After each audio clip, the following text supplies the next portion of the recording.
వారం GK questions ఏంటో తెలుసుకుందామా మరి. శరీరంలో అత్యంత వేగవంతమైన అవయవము ఏమిటది? మెదడు. తొండలు పాములు లేని ఖండము అంటార్కిటికా. అత్యంత విషపూరితమైన సర్పాలు ఉన్న దేశము ఆస్ట్రేలియా. వీడియో గేమ్స్ వల్ల శస్త్రచికిత్సలు చేసే వైద్యుల యొక్క నైపుణ్యాన్ని అంటే స్కిల్స్ని పెంచుతాయట. మన మామూలుగా చిన్నపిల్లలు వీడియో గేమ్ ఆడుతుంటే ఏమాడు పాడైంది రాడ పెట్టాను అంటాం కదా మిత్రం. అలా అనకండి, ఎందుకంటే నైపుణ్యాన్ని పెంచితే అంటారు వాడి యొక్క స్కిల్ని, వాడి క్రియేటివిటీని పెంచి మెదడు యాక్టివేట్ అవుతుందంట. ధ్రువపు ఎలుగుబంటి కాలేయం తింటే మనిషి ప్రాణాలు పోతాయట. ధ్రువపు ఎలుగుబంటి ఎక్కడ నివసిస్తాయి మిత్రం? ధ్రువ ప్రాంతాలలో ఉంటాయి. ఉత్తర దక్షిణ ధ్రువాలు ఉన్నాయి కదా మన ఆ ప్రాంతాల్లో ఉన్నటువంటి ఎలుగుబంటి యొక్క కాలేయాన్ని, లివర్ను తిన్నట్టయితే మనిషి ప్రాణాలు పోతాయి. అంటే అంత పాయిజన్ అన్నమాట కదా. టీ బ్యాగ్స్ను అనుకోకుండా కనుక్కున్నారట.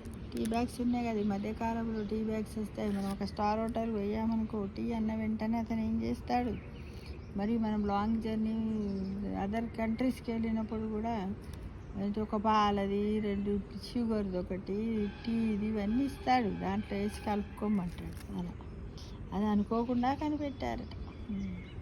ఒకప్పుడు బూట్ల సైజులు తెలుసుకునేందుకు ఎక్స్రే యంత్రాలను వాడేవారట. అప్పుడు ఎక్స్రే యంత్రాలను వాడేవారట. ఇక జపాన్లోని ఒక దీవినట కేవలం పందుల కోసమే కేటాయించారట. జపాన్లో సారీ ఇదేంటంటే బహమాస్లోని ఒక దీవిని కేవలం పందుల కోసమే కేటాయించారట. జపాన్ కాదు మిత్రం. ప్రతి సెకనుకు $1 చొప్పున 3000 ఏళ్ళు పొదుపు చేస్తే సంపదలో బిల్ గేట్స్ని దాటొచ్చంట. అంటే ప్రతి సెకండ్కి అంటే ఒక నిమిషానికి 60 సెకండ్లు కదా, 60 అట్లాంటి $60 $3 చొప్పున అంట. 6 $18, 18 ఇంటూ ఒక నిమిషానికంటూ ఇలా మనము పొదుపు చేస్తే బిల్ గేట్స్ని దాటొచ్చనంట. అంటే మనం కూడా ధనవంతుల శ్రీమంతుల లిస్టులో ఒకరమైపోవచ్చు అని చెబుతున్నారు. గబ్బిలము కాళ్ళు చాలా సన్నగా ఉంటాయట, కాబట్టి అవి నడవలేవట. అమెరికాలో గద్దల ఈకలను సేకరిస్తే జైలు శిక్ష వేస్తారట. అమెరికాలో గబ్బిలాలు ఉంటాయి కదా, వాటి యొక్క ఈకలను సేకరించినట్టు చూస్తే వెంటనే అరెస్ట్ చేసి జైల్లో పెడతారట. టర్కీలో కాఫీ తాగితే మరణశిక్ష వేసేవారట ఒకప్పుడు, కాఫీ తాగితే. ఇప్పుడు విషయం తెలియదు. ప్రపంచంలోని అతి ఎత్తైన 10 విగ్రహాల్లో 4 గౌతమ బుద్ధుని వెంట.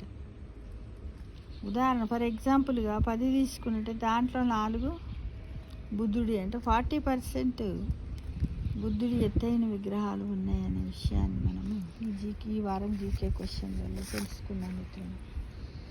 ఒక్క సవరణ ఏంటంటే, నేను ఇక్కడ బహామాస్ అనే బదులు జపాన్ అన్నాను, క్షమించండి. అందరూ మళ్ళీ కొన్ని జీకే క్వశ్చన్స్తో మీ ముందు ఉంటారు. Thank you for watching. ఇది మధ్య డ్రీమ్ గార్డెన్ చూసారా, తక్కువ ప్లేస్లో కూడా ఎక్కువగా ఇలా మనం చెట్లు పెట్టుకోవచ్చు. రోజు వాటిని చూడొచ్చు ఆనందంగా. చూడండి అవి ఎంత బాగా ఎంజాయ్ చేస్తాం.